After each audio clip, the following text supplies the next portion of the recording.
I just want to say a big shout out and a thank you. As I put on a post earlier today, that I put this call to action in respects of my idea and what I wanted to create. And you were the first person that jumped on it and Yeah. helped me define the vision, and Digital Village is what it is, thanks to really your insights and the things that you've done in life. And that's why I wanted to talk to you today. So I'm just going to launch straight into it. What is the greatest obstacle you've had to overcome, and how did you overcome it? Oh, you do just get straight into it, don't you?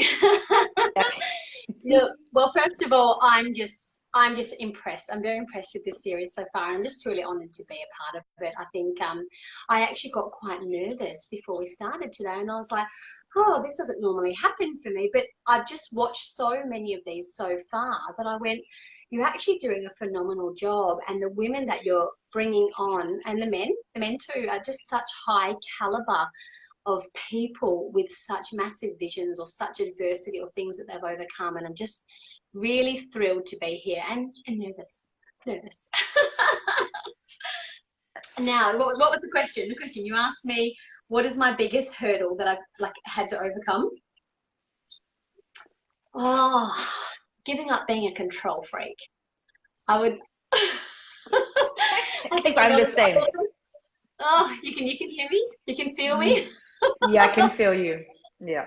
You know, a lot of my background, and you have to excuse me, it's really hot. It's like I've got no aircon on, and it's like 34 degrees sitting here in my office, and I'm just like, ooh. But yeah, I think as women, we have a lot that we do. We're always up to things, whether it be work or whether it be kids or whether it be no, just dealing with the perceptions of ourselves and what we think we should be doing, and whether there's guilt attached or not, or what and whatever. And I think with everything that I've been up to in running a traditional business and having kids, and then having one of my sons was unwell for quite a period of time and things like that, I had to give up this impression or idea or notion that things should look a particular way, or that they should be dealt with a particular way, and actually just go, you know what? I'm going to need to come up with some new ways to deal with things, and I'm going to actually have to look at letting go. And I can't be the savior and the one to do everything and fix everything, because and whilst I can be the delegator and I can be the instigator, I can't physically do all of the things. It just doesn't work for me anymore. So I guess that's one of the biggest hurdles, and you probably hear that a lot from me, is there's been a lot of ways where I've actually just gone, you know what, I'm not doing that anymore, and what's going to take to find someone else or some other way to do that. Experience, like I have a problem with micromanaging, but then my cup gets depleted as a result of that. Like I am exhausted, and therefore I can't give the love to my children and then to my partner, and even to the love of what I do. I'm just so depleted of that fact. And it really is about that ease of letting go and trusting the process, but to trusting other people with the delegation of what you're assigning to them as well. Yeah, well, if I look at I'll just share this as a bit of a backstory, just for some context with people. But earlier this year, my youngest son got quite unwell, and by quite unwell meaning he had a condition that actually required me to stop working, like literally overnight. Like one moment we had this structure set up where my eldest went to school and my youngest could go into daycare during the days, and I had a gym business, and I could go and I could run that business. And I literally was the manager, was the general manager, cooked it all up. And then the next minute, overnight, I was told, no, your son can't go into daycare. You need to stay at home with him. It was quite a fragile nature, his condition. And I was like, oh my goodness. And we have no family here. We live in a regional area. And just literally overnight, I had to stop working. And for me, I think if you're going to leave the company that you're managing and running, normally you would probably know a few months in advance, and you would set up systems and you would set up structures and you would train staff and do all these things in view of you going to be stepping out of that role, such that everything was well supported. And for me, I just didn't have that. It literally was like, you're in and then you're out. And then the next minute I was 600 kilometers away from my business. So I literally had to take everything online or everything to the phone, and I just really wasn't available anymore. And I had to just go, whilst I think things should look this particular way and I should be structuring everything a certain way, I had to go, that's not what's happening right here, and I need to just deal with what's so, and actually just just deal, really. So it was yeah, it was an interesting time where I actually took on a coach. I had a really phenomenal coach that I took on, I guess, and she's remote. She was living overseas in Bali, and I actually just did a weekly call with her and just set up an accountability structure. Because what I've known is that because I was always able to do all the things and do all the tasks, and I was quite a competent human, I all of a sudden went from feeling very confident, competent, and up to things in the world, I went into this space of where I felt very uneasy, uncertain. I felt incompetent. I felt tired from being up all night in hospitals. And I just felt all of a sudden like I felt like I'd just given birth to a newborn baby. You know, that moment as mums where you just go, I can't cope and I'm not mentally available. So I went from being this confident, competent woman to literally mentally unavailable. And then I was like, oh my God, I am literally going to have to empower others and give up all sense of control to allow people to really step into their own power and also contribute to me. I had to learn to accept a lot of help. And I had to give a lot of people a lot of responsibility. And inside of doing that, I learned a ton about, you know, one is people love to contribute. People love to contribute. And the fact that, you know, like one time I literally left in the night and my eldest son didn't know. And I just was like, okay, there'll be someone coming to sleep over that he knew and was trusted, but he was going to have to wake up in the morning I'd already flown out RFDS and was in Perth for 5 days, and he had to go stay with somebody we knew. So I had to just literally do things that were so out of sorts for me because I would like to prepare and plan and do all these things. So yeah, I went to doing these crazy things and then having to deal with how I felt about that. And people really got to get themselves inside of all that. They got to contribute. I got to experience how much people love me and love our family and want to help. And I also got to learn a lot about where my ability to do so many things was actually keeping other people quite small. I found that because I was so confident and was so competent in all these things that I was doing for so long, I had just taken care of it, but it kept other people that maybe could have had a lot more responsibility or could have stepped up and do a lot more things. Not that they weren't competent.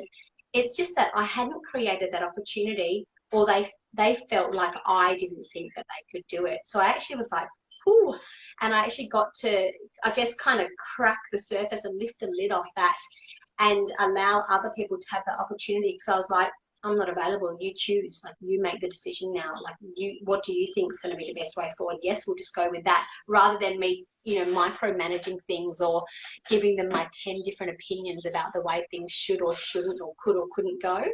It was it's been the most incredibly rewarding and discombobulating year of my life.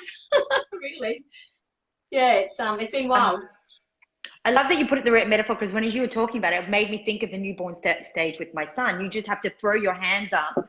And I really love the fact that you brought up how people got to, how can I say it? Like, I can explain my mum. My mum loves to give to other people, but she doesn't like receiving. And she likes to give because she likes the feeling behind making other people feel good by what she gives. But the reality is, if you don't allow people to give you something in return, so if you don't receive, you don't allow people to have that same experience. And it's powerful to hear that you throwing your hands up and surrendering enables other people to experience and give back. Because I suspect, Willow, you're always giving in your role, one as a mother, you know, in your job with your online business, as well as the business that you run through your gym. You're always giving. And I suspect there must have been that liberation too, that you're, I like how you say, and I this is something I want to talk about, life gives you not what you want, but what you need. Is that how I've said it completely right? Like, absolutely. Absolutely. It got me to see that I had created this kind of gap between me and them. And it wasn't like, I don't want you near me. It was just kind of like, here's all the things that I'm responsible for. And everyone can kind of come up to this level, but I carry the torch and I carry everything forward. And And I got to see that that's not where I want to be. And look, and it was an internal struggle for the longest time. I think for that 6 to 8 months, there was this massive pull of, you know, oh, can you still hear me there? Are you there? Yes. Yep, I've got you. You got caught at You went like No. I guess there was lots of different things that all of that brought up because, yeah, I had that gap between where I was and where people could get to, and now they could get like all the way up and in the door, and I had to just kind of allow myself to be vulnerable. I had to allow myself to let go of these feelings of guilt when people contribute things to me, because I, like you said, like if you're someone that's up to a lot of stuff, you just give, and you don't really want a lot of stuff in return. And in fact, often it can be uncomfortable to accept things in return. I also had to let go of, or actually come face to face with as well, in my personal relationships, in my partnership, in my family unit and things like that, where I had to say, I'm not available for that. You need to take care of that yourself, whether it be with my partner or my eldest son or things like that, where they'd gotten so used to mum just doing everything. That there was initially that little bit of resistance too that I had to deal with. But, you know, at the end of the day, and this is what you said around like giving to others, I really firmly believe that if you can give enough people what they want, you'll get what you want in life. It's just the way. And that's what I see. If you look at the most successful people and the biggest philanthropists and just these people that are changing the world, they're of a giving heart and they're of a giving nature, and they love doing things for other people. So I'm really loving you know, stepping into that role in empowering leaders. I'm loving stepping into that role in a lot of the advice or the coaching that I give online. And I'm loving stepping into the receiving role of it too. You know, sometimes it's uncomfortable, but I just sort of like go, okay, cool, and I'll let that go and just roll with it. That because somebody's journey I love and I've been to his seminars is Tony Robbins. And if people don't know about Tony Robbins' story, is that his whole drive behind his whole business is feeding the millions in America, because the fact is when he was a teenager, people turned up to his doorstep and gave his family food when he didn't have food in the house. And that's his drive behind his whole company. And it's like, if people believe in the law of success and the law of abundance and attraction, it doesn't matter if you give in some area of your life, like you give, it might be in regards to your career, but you're not getting that back. It's always coming in another avenue as well. You always get back what you're given. Absolutely. And something that you just said before around, oh yeah, like in life that you're given what you need, not what you want. And I think like it was just like I don't claim to come from some really kind of adverse background, or where I've overcome childhood trauma, or you know, these things where I think, gosh, how do people survive those things? I've had a really amazing life, and I've had phenomenal parents and upbringing and people that have really supported me. And we didn't have a very rich upbringing or anything like that, so I'm always really committed in life that I bring abundance and wealth into my space too. It's been a very big goal of mine. But I think you get the lessons that you need, and this is why I think a lot of people will often sit in that kind of struggle or that lack or feeling out of alignment, because the lessons come to them where it's time for them to step into that next bigger version of themselves, but they resist it rather than sort of taking that as the pathway. And that's something that's really important to me, is when you said you're given what you need. What I needed after being in the fitness industry, I'm 36, I've been in the fitness industry since I was 15, so this is 21 years. And I'd you know, like I'm bred, I am, you know, brought up and bred in the fitness, I mean, in a gym, do you know what I mean? So I think I knew it as what I would always be doing, but that was a 15-year-old girl that made that decision. And I love where it's taken me and the incredible accolades and awards that we've won, or what we've grown and how we've changed the community and things like that. But I also got to see that inside of taking myself out of it, that I was still trapped in a decision that I made at 15. And all I know is that I still want to help people. I really want to help people, but it might not look like me having to be the one to deliver the fitness or deliver the conversation that gets someone started in fitness to transform their life. I can now start to look at, having been pulled out of that situation and having to deal with myself, I can now start to go like, what am I truly passionate about, and where else would I like to help people transform their lives? And whether that be financially or whether that be spiritually, or just like, mostly I like having people transform where they're struggling. And that might be in any of the different, you know, realms. It can be anything, whether it's finances, whether it be fitness, whether it be relationships, communication, any of that stuff. Like, that's what I'm passionate about. So I still have my fitness business, but I have it set up and managed passionately by people that are currently choosing the fitness industry. And I get to, you know, be at home and be a mum, and at 36 reevaluate, like, where do I want my life to go? But if you'd told me that 6 months ago, when I was right in the thick of having to deal with managing myself out of that, I was like this animal in like the last throes of death. Like, you know, they say before an animal dies, it has this one last struggle to survive. And that was kind of me. It was like this 6 months of like messiness and ugliness and getting through the ditch and the swamp to kind of be this butterfly at the back end. I love that you brought up too that you're giving permission to change and gravitate from what you made a decision at 15. Because there's something I did today. I was doing yin yoga, and in those poses, you really have to think. You get uncomfortable and you think. And I realized I studied and lived in America and wanted to be an actor. And I went to an audition last night, and I don't love acting anymore. I was like, and that was a big pull. And like, how do I, and I'm glad we're having this conversation, because I'm like, well, how do I process that? Because now I work online and I find this, like, I love this process of what I'm doing with you here. But even you saying that's giving permission to other people that might be working as a teacher or a nurse or a doctor, or could be that they made a choice when they were 18. And we live in this day and age of technology where we don't have to stay in the same career. And I formerly was a teacher, and they used to talk about what was mind-blowing about teaching students today, that they're going to have, I think it was about 30 different careers in their lifetime. Yeah. Like, that's what they anticipate. Yeah. And it's so different. You think about our parents and our grandparents. They would stay in one job for 30 years. Yeah. Absolutely.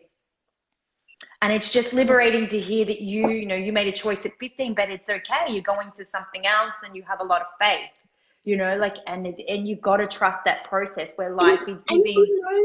And you know, you don't have to be one thing in life. Like, you're not just a mum, or I'm not just a gym owner, or I'm not just, you know, someone might not be just a personal trainer or just an accountant. Like, you can be a number of different things. Like, I actually went into the gym last Friday, and I toured and met with 4 clients and showed them around the gym and sat there and had heart to heart and discussed all their goals and where they'd failed in the past and where they really wanted to better themselves.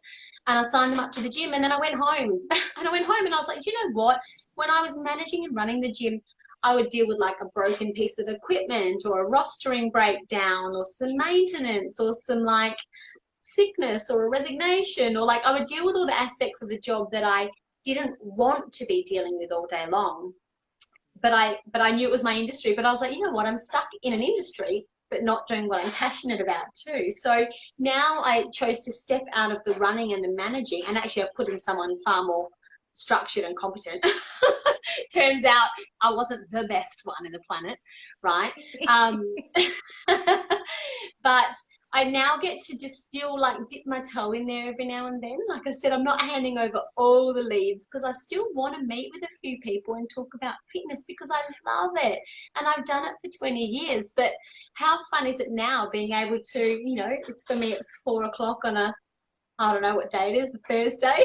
and I get to chat about, you know, transforming life, or having a breakthrough, or being on someone's interview program, instead of, you know, maybe today I'd be doing paperwork, and I go, I don't do paperwork anymore. I don't want it anymore. I want to do a number of different things and know myself as, you know, the many hats. So it's cool. really important that we do that. It's that many hats, because you're making me reflect upon the fact that, like, when I was a teacher, I liked the interaction with people and talking to kids about what they want to do with their life, but I didn't like the logistics behind the scenes, you know. And with the acting, it was also the interaction.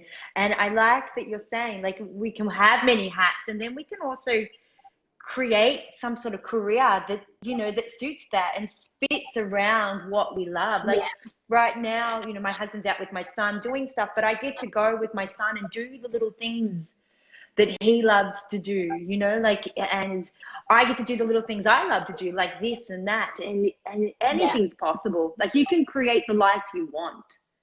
Yeah, it's true because I this morning I just spent the morning at my son's sports school carnival, and I was like, that's super cool. And then yesterday, I literally called yesterday like pajama day, and I just spent with my youngest, and we just, you know, we did lots of laundry, and we, you know, played toys, and we did cartoons and just different stuff for the day. But for the Monday, Tuesday, I was in doing work in business, and then, you know, in the evenings I generally settle down to work online and things like that, because I, you know, one, obviously pulling myself out of my company and then replacing myself in there, I've had to now work on creating my own income from home and actually look at replacing my salary. So that's been, you know, an interesting time as well. But now that I've kind of like done that, I like that I can just go, okay, between these hours I'm going to do this, and between these hours I'm going to be this, and I just have like truly created a life that I'm really enjoying right now. And it was born from something quite harrowing and scary, you know, doing hospital stuff and all of that stuff, to like, oh my God, look at what came from that. And that was, I had to let go and just embrace that that was the direction that my life was going. And for once, instead of resisting it and trying to, and I, you know, I could have got an au pair, or I could have got nannies, or I could have done this or done that, and I was just like, stuff it, I'm not going to do that. Like, I'm just going to go with this and roll with the punches and try something new. And at the end of the day, that whole thing about giving myself permission, I really had to give myself permission, not only for me, but I had to get that other people will forgive me. To be 21 years in and choosing to stay at home with my 2-year-old, the internal experience for me was that everyone will think that I'm weak, or that I'm a cop-out, or that I'm a flake, or that I shouldn't be doing that because I'm a successful career woman. How dare I take time off to now go play mummy? Do you know what I mean? Like, that was my internal experience. And it took a lot of like I just had to keep saying to myself, like, no, people are going to know that this is important. People are going to agree with your decision. And I had to, because I had to choose to honor what I was committed to versus my thoughts and my feelings about it. And that's a hard thing, because I really believe that most people are led by their thoughts and feelings, how I feel about something, versus here's what I say that I'm committed to, and that's what I'm doing now. And then all the crazy thoughts come up and you go, no, but I said I'm committed to this. That takes a lot of self-restraint, because you're going to feel a bit yucky pulling yourself through that mess. Makes me think of you never feel like doing anything. Do you know, like in the beginning, like I even watch it with my son. My son never feels like brushing his teeth. Like, I'm trying to teach a 22-month-old to brush his teeth, and he doesn't want to do it. He doesn't want to feel like it. But, you know, I consistently taught him, and my mum must have done the same with me. And I brush my teeth every morning and night. Like, you never feel like initially doing anything, because no, it's habit and routine, and it's created. Absolutely. Created. Yeah. Created. And that's the same as you see the people that are like, people think, and this is something I find really liberating about you, that you say, like, everybody thinks somebody's an overnight success, but they don't see like the hurdles and the struggles and the input that they put into where they needed to be. They got up, and like, it's, you know, if they're a marathon runner, they got up despite the fact that their head didn't feel like getting out of bed. They got out of bed. You know, like, one of the big people I love talking about is Michael Jordan, is because Michael Jordan used to train for 3 hours every day, even if he didn't feel like it. And that's why he ended up making, well, he made, as an NBA player, $93 million, but he made $1.2 billion in product endorsements based on him doing 3 hours of practice every day as a teenager, leading up to that point. Just show up, you know, even though it's not there. And that's the success. There's no overnight success. It's everybody's been working behind the scenes. Yeah, I really agree, and I can't say that I'm any different. Like, I look at my mentors and the people that inspire me, and one of the things that I'm really passionate about is public speaking and getting on stage. And like, I always knew that I wanted to be on the speaking circuit, and for me, I was like, I want to be on the speaking circuit. I want to be in, you know, in front of hundreds of people, thousands of people. I want to be delivering value. And it was funny because I assumed that it would be fitness industry, because that was what I knew. And I had this chat with someone just the other day, actually my manager in the fitness industry, and I said, you know what, it's not going to be about that. It's going to be about people like dealing with their BS and taking action in life. I said, because I said, I don't want to get up on, like, I will always speak on stage about people, you know, with health and fitness, and I would love to run seminars in the gym, and I'll always run our launches for different challenges and things. I love doing it. But I dabbled in a lot of personal development work, a lot. I did a lot, not dabbled, in a lot of personal development work. About 10 years ago, I really took myself on at this level, and I went, look, there's a bunch of shit about me that just doesn't work. And I was committed to not experiencing some of the feelings I felt about myself, even though I was like perfectly put together and competent on the outside. That internal dialogue, that thoughts and that feelings that always ran for me was always there. And I was really committed to taking a lot of those negative self-talk or concerns that I had in the back of my mind, just completely to be able to silence those and put my commitments first. And so alongside having, you know, had a bit of exposure speaking on stages with the gym, I then have done a lot of this personal development style work. And then in this online business that we're in, the community itself is of such a transformative level in nature that I was like, holy shit, I just found my groove. Like, I just found where I want to be. And it's like, and I hate to say things like called in my tribe or whatever, but I bloody called in my tribe. You know, I was like, damn it, I've had to say the hippie talk, you know?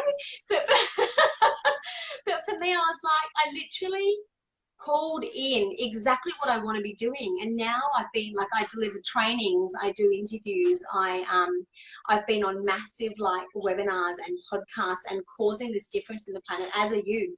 And I just go, this is what I want to be doing. And I've got a bit of a background in TV. Like, I did some TV presenter training, and I created my audition show reel, and I wanted to, you know, go that route. And more recently I've said, it's not the route for me. And in fact, I've had to kind of un-F myself, because I was so, like, I get on camera and I'm like, hi, and I was like, get rid of this from my speaking. And I would just switch into like, I'm gonna be on this travel show and show you all around. And I was like, this is just like vomit to me. It just felt icky and out of integrity. Like, I don't want to be somebody else on camera. Like, I just want to be myself. And so I'm so passionate now about combining my love and complete fear. And this is where I was heading with this, about how you said people are like an overnight success in our minds. That I wanted to combine that love I have of wanting to impact people and be in front of people, and that complete dread and fear I have of it at the same time, where I literally want the ground to open up and swallow me. Like, I have like been known to have a shot of vodka or tequila before walking onto a stage, because I'm just like, I have to do something to spruik some self-expression or personality into me, because I'm going to die the second I get up there, and I'm going to forget everything. But one of my biggest things, and this is like my absolute motto to live by for everything, is, you know, there's that book, I'm sure it's a book, and it's called Feel the Fear and Do It Anyway. Because I honestly believe that there is like zero growth without that kind of, that clench or that fear of like stepping into that. Like, if you take on those types of things where you go like, and then you actually do it, when it's done, the experience for you is life altering. Like, it's life altering, and you know yourself as someone completely different. And then you can create anything from that space, because you went, oh my God, I didn't die. And I actually felt like great about that. And yeah, it's such a cool thing when you start to step into that fear. it is, like you said, life altering. Even like I know one of my examples is terrified of having a child. Like I was like, no, it was no discussion. We're not having it. There was so much fear about repeating the same mistakes as my parents. Yeah. And then, well, I worked with a counselor, worked through it. Okay. My husband can't believe the rapid turnaround. The counselor said, well, let's talk about it. And I told her to F off. And then I watched this movie, and it's Doctor Strange. And Doctor Strange was on the balcony with his mentor. And the mentor turned around and said, you don't get it. Life is not about you. And it hit me in the heart. I was like, oh my God, life is not about me. And then it went from 2 years to like 6 months, and then we were pregnant. Yeah. And I was terrified, absolutely terrified. But you know what? It's like life doesn't give you what you want, it gives you what you need. My son every day heals all the fractures of my relationship with my family and myself, and more importantly, and it was about embracing that fear. And I have fun, excitement, joy, love. I have the whole array of emotions, and I am feeling them now because I faced that fear. Do you know? And that's what you're saying. And even this online community that we're a part of, I was terrified to jump in. I was like, it was nothing I'd ever heard of. I didn't know what to do. And I kept like going, well, what's the fear? Okay. And I jumped in, and it has been the most life-changing moment of my entire life. Like, this is an example of it. I had this vision to create this, and I didn't know how to go about it. I just knew I didn't want any women to feel like I did after I had my son. And then I put it out there, and everybody stood behind, like you, Willow, everybody else in the community, like, stands behind you and one embraces you for who you are, authentically who you are. And they hold you in that space where the fear dissipates and you're capable of doing anything. It's so cool. Like, it's just so cool. And I just really agree from that support element. I think you were touching on like having a kid. I always kind of wanted to have a kid, but I was so petrified of childbirth. Thanks women of times before us for like making us petrified of this. But and I'll just touch on it briefly, but for me, my first son was Frank Breach, which means his head was up here and his feet were up here, so it's kind of sat in there like that, and he never turned around. And we tried some things to make him turn around, and he didn't, so he ended up in a planned cesarean. And by the time I got to my second son, I had this option. He turned around, he'd engage, and I was like, right, it's time to book our cesarean, because, most doctors will suggest that if you've had a cesarean first time, it's safer to have a cesarean the second time, because you can have ruptures on the scar and all sorts of things can happen. And I was like, oh, get that booked in. And then my partner said, well, hang on a minute. And I was like, he goes, can we talk about this? Because I would really like you to have a natural childbirth. And I was like, you can imagine my what if they the same? You can imagine my natural first reaction was like, you don't get to have a say in what I do with my body. And then I was like, I'm going to hear it out here. He's like, no, you just need to remember that my entire life I have dreamed of having children, and I have dreamed of this moment in the birthing room with my beautiful partner and helping her through that moment and birthing out. And I was just like, boo! And I was like, oh my God, like the world is literally calling for me to take on my fear. Like, I was like, the pain is going to be so bad that I would just never have children. Like, I was literally willing to give away having children because of what that 12 hours might entail. That's how petrified I was of giving birth, that I was like, I would just never have children. And when he delivered that little moment to me, I was like, holy crap, like I actually have to do this. And look, and he's like, look, it's your choice either way, but I want you to know that was always my vision too, and what I've always wanted as a dad. And I was like, oh crap. So I was like, all right, we're doing this. Oh man. And it was harrowing and horrific, and everything I had thought it was going to be, it was the total opposite of, but it came with its like crazy level and share of challenges. I'm sure I'll chat about it one day. And it was the hardest thing I've ever done in my life. And if you ask me if I want to ever do that again, probably not, ever. And neither a cesarean or a natural birth is easy or pleasant, I don't think, for most. But what I did know was that next morning, when it had been 12 hours and my little man was laying there next to me, and I looked down at him, and I just loved him, but I looked at my partner and I was like, I can't believe I did that. And he was like, you were incredible. And I was like, no, you don't get it. I cannot. I did that. And I literally lay there for like an hour going, well, and then I passed out. And I was just like, I can't believe I did that. Because for 35, for whatever years it was leading up to that, I had feared and dreaded that moment to the point of it will never happen. I will never do that. I had made up that decision. I'm never going to embrace that fear. I'm never taking that on. And then I did it and was like, holy, I've literally been unstoppable since, because I was like, if I can do that and I can shift a view from 34 years that I'd had, then anything is possible, like freaking anything. Yeah. And what I love about it too is you don't realize until you have a child, you become fearless in doing the things that you were too afraid to do. Like I can like give examples. It's that like I always struggle with spiders. But do you get what I'm saying? Like they make you like you can embrace anything. Like if you're scared of spiders and your child is scared of spiders, you embrace that. I have to deal with the spider. But you do.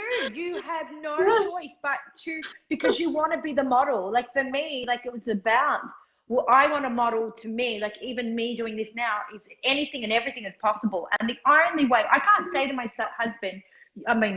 son, your dreams are possible unless I show him that I can create my own dream.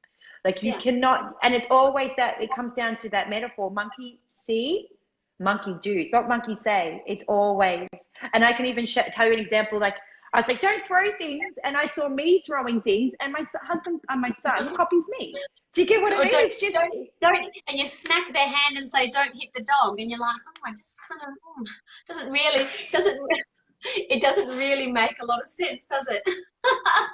That's right, absolutely. But it's really the children make. As a woman too, you see how strong and resilient your body is, like to carry that child for 9 months, and then if you're able to breastfeed afterwards, you know, that child is dependent on you. You're the source of life. Yeah. I honestly just take every day taking myself on. Like if there's something I can take on about myself today that doesn't work, or that I want to experience, or that I want to try, like, or I think, oh, I really want to talk to that person or reach out and get this one thing or whatever. Whereas I used to kind of ponder it or think about it, or shouldn't I now just go like, I'll just call that person and just do that thing. Or you said, I'm interested in this, who will support me and help me create? And I was like, done, I'm in. Like, and I was like, you know what I mean? Like anything. Like I've reached out to a couple of big people that I want to work with as mentors, or about, you know, getting on stage. And someone said to me, will you speak on stage next year at this thing? And I was like, done. And then I was like, oh, there's like not even a moment's hesitation. It's a little bit like this thing that I read earlier this year. I think it's called the 5-second rule. Yeah. Right. And I've started just going, like, it talks about how you have approximately 5 seconds to take an action to deal with the thing that you want to do before your brain talks you out of it. And that, so the moment, like, let's say if you wanted to approach a hunky man at a bar and you think, oh, he's really nice, I'm like, let's just talk random, right? But let's just say that you wanted to approach this person and talk with them, and you, before your brain starts to go, don't do that, it's a bad idea, you've been rejected before, he'll never like you, she'll never want to talk to you, you literally should go like, oh, I really would like to go talk to that person, and you should go 5, 4, 3, 2, 1, I'm going, and you're just walking into it and taking that action, because anything after that, all those doubts and all those thoughts will just creep in and just wipe you out of the game. So that's just what I do now. I go, oh, should we go do that thing? Great, I'll just do it. We're going to do this trip next year? Great, let's just book that and just take one action consistent with your goal. And then the rest will just flow on from there because you've already started and taken the action. So big thing. And I want to tell people you have to count down. Don't count up. Because if you count up, like you can 1, 2, 3, 4, 5, you just keep 7, 8. Ready or not, I'm never coming. That's it. You've got to go 5, 4, 3, 2, 1, and just Blast go off. into it. Blast off. And she got that idea. She changed her whole life by watching a rocket ship taking off, and she was in a really bad state. Mel Robbins, I think it's Mel Robbins is the author of that book. For anyone watching that wants to check it out, I just downloaded it in like I think you can do in audio books now. You can get like a shorthand version. It's like having the cliff notes of a book. For someone like me with such limited time trying to organize online business, traditional business, kids, relationships, travel, like all of the stuff that I want to have in my life, I don't really have a lot of time, especially with a 2-year-old. Who ever gets the time to read a book? I just download now the Cliff Note versions, and it's like a 30-minute audio book, and I can just have it while I'm cooking dinner or something. And it's just a really simple way to fit training and ongoing development and learning for you into your day. It might be in the car, like where I live, it's like no more than 5 minutes anyway, so I never bother with the car. By the time I've just gotten into a thought process, it's gone again because I've already arrived. But cooking or showering, get that volume on loud. And I love it. You've delegated somebody else to do the reading for you. You know, like they go, like that's what effective. Absolutely, and that's what people got to understand too. With what happens with time management, people successful people know how, like people millionaires know how valuable time is. Time is our most valuable commodity, and they will outsource anybody to do anything so that they can buy back their time. And if you can do it. Absolutely. And if you can do that, like delegate to other people, or even in your own home, if you've got kids, delegate them jobs, like to do things. You don't have to do it all. Tons of jobs. I love it. Yeah. Put them to work. That's how you teach them work ethics. Like I'm a big, like my 22-month-old is so excited.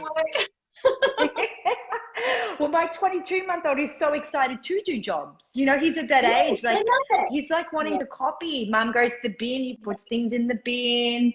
He wants to vacuum. God, I'm always like, check the bin before you put the bin out, because I find like forks and tins of tuna, like everything in there that I want to keep. Same goes for the toilet. I've got like the bathroom on lockdown because like toothbrush goes in, everything goes in.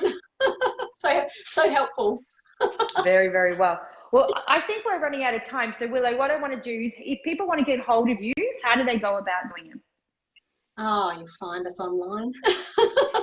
I think at the moment, like, I mean, you know, one of the things that that I do is just work with people in overcoming areas where they're stopped, and obviously helping them to facilitate the life of their dreams and where they want to be heading. But I'm guessing any of my friends or your friends that are watching either of us in our pages right now or on our pages, so you can send us a message through Facebook or anything like that. But yeah, I'm available.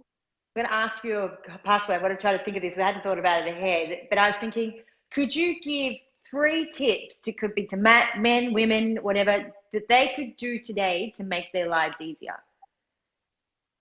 Yes. What are they? Hang on a minute. I put you on the spot. I'm just trying to think of the 3 things that I do to make my life easier. Look, it's like one of the things is always around multitasking. So a lot of like with the online business that we do, one of the things that I love the most is the community and the backing. Often I'll be on calls, or let's say you like listening to podcasts, or you're in part of webinars and things like that. I play them in the kitchen and the kids can watch with me. So I don't have to be like, I have to do the kids and then I have to do this and then I have to do that. I try to involve things all together. You know, like my son, he always laughs because he goes, such and such is on again, because that person, you know, always drops an occasional like adult word, and I go like, I'm like, I've got the kids. So we have this thing now where we go, that's an adult word, and we don't say that. But I recommend getting like one of those JBL like Bluetooth I don't know, like a speakery thing, and just playing your podcast or your webinar or whatever it is through that whilst you're cooking dinner or something like that. So the kids are playing, you're cooking dinner, and you're listening to everything like that. I also recommend outsourcing the stuff that's taking a ton of your time. And this is not just for rich people. Like, I always had this view that you had to be rich to have like a house cleaner or a nanny or things like this. But I've started to look at what is worth my time and what is worth the money that I spend on it, because self-love and that self-care is so super important, that, you know, the amount of things that I could spend doing rather than like scrubbing some windows or a floor or something like that, if you could have someone come around once a month for $50, like you could go to McDonald's tomorrow and waste $30 in one swipe of a drive-through, or that's an hour of having a house cleaner. So we just go like, what could you look at that's not a necessity, and maybe take out the McDonald's and buy a house cleaner for an hour or two just to come through and help you get through some laundry or help you do some of those jobs, such that you could proactively be using your time for something that would either enrich your soul, give you some downtime or self-care, or make yourself some money. Like, I started to look at an hour of cleaning bathrooms or an hour of doing online work or work in my business. And I was like, I make a ton more money spending an hour doing that than I would have worried about spending an hour on a cleaner. And I was like, oh, absolutely. So I started to have a day or two a week where I get a nanny in, a babysitter, a nanny in, to come and look after my child, such that I can have uninterrupted time in my office and things like that. So I think it's just around letting go of control and delegating things out, finding ways to make your life easier, like truly making your life easier. Like, stop doing everything for everyone and all the jobs and all the tasks. You'll just end up burnt out and unfulfilled in life. So that's about it. I don't know if I did three or if I... That's okay. But I'm going to add the third one, date night. You do date night now. Yes! Yes, like how important. I bet it's structured everything in a crazy way, in a great way for the two of you. Yeah, making sure you have that time for date night. I would like to say that it's so structured and I've got it all together. Actually, the last 2 weeks, well, we're into the second week where I actually did this video, and I was like, you know what, I'm bloody going to do it, because my relationship always just comes last. It's not like we don't spend quality time together or love each other or anything like that, but we don't spend committed like couple time together like what we did before we had kids. So I found this lovely nana, and she's coming to my house once a week to look after the kids. You can find someone for $12 an hour to come once a fortnight for like an hour or two to come and look after your kids, such that you could go on a date and, you know, funds might be tight or whatever, and you could literally, after my partner riding home, you could literally go sit out under the stars with a picnic and have a free date. We, this week, because I wasn't able to get the sitter, I went to Kmart and bought 2 $5 yoga mats. And I'm getting all the candles all set up, and we're going to do like a body balance or yoga class on YouTube on the telly. I'll probably have wine at the same time, but I was just like, you know what, because he always says like he wants to come and do a yoga class with me, and the schedule doesn't fit his work hours, and then we've got to pay people to come look after the kids and and my little one can't go to creche because of his illness. And I was like, I'm going to bring the yoga class for him. And I've literally like just setting it up so you can do cool things. We, you know, last week's date night, we just went out and helped a friend with a photo shoot. And we were like 2 of the models in a bar. We had to, you know, be in a bar and make it look like this bar was a happening place. And there was a whole bunch of us, but we got a few free drinks and we were at the bar, and I got to help out a friend and dress up and feel nice about myself. And we ended up going out afterwards because we were like, you know what? We're out, we've had a few drinks, like let's enjoy the moment. So you can do stuff that's really thinking outside the square just to give a little bit back to your relationship. So it's so important. I'm going to utilize it and use the back seat of a car. So don't have any intimate relationships. My husband you have to go there. Me. I have to go there. I'm so kind of like, I was like, we talk about the other day, but maybe a babysitter and we'll find like we're teenagers again. Yeah, have a little bit of fun. I no comment. Yeah, you can say that. I'm out there. You can just go, go. Well, Willow, thank you so much for your time today. You are a superstar. I Oh, really, really do appreciate it. And like I said, I really want to thank you.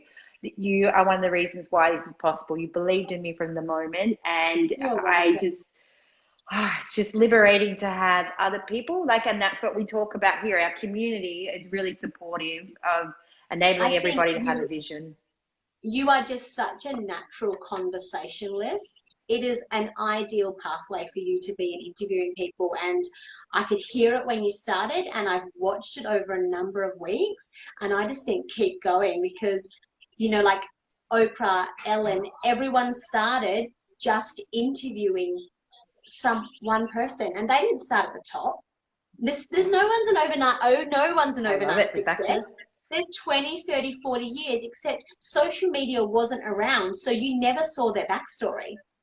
But you just watch how incredible for you in 10 years' time that people can scroll back and see us talking about getting your nookie in the back seat. And I'll still be talking about it on such a feed. My husband's Yeah, always like going, "Oh my God, that's my wife. What's she I doing? She's love selling it. everybody." Yeah, he loves it secretly. Secretly, he loves it. All All right, right, Willow. Will you guys give kisses to those beautiful boys? And I I know will I'll do. talk to you soon. All right, All and thank you right, for see watching, you. everybody. Bye. Thanks, guys.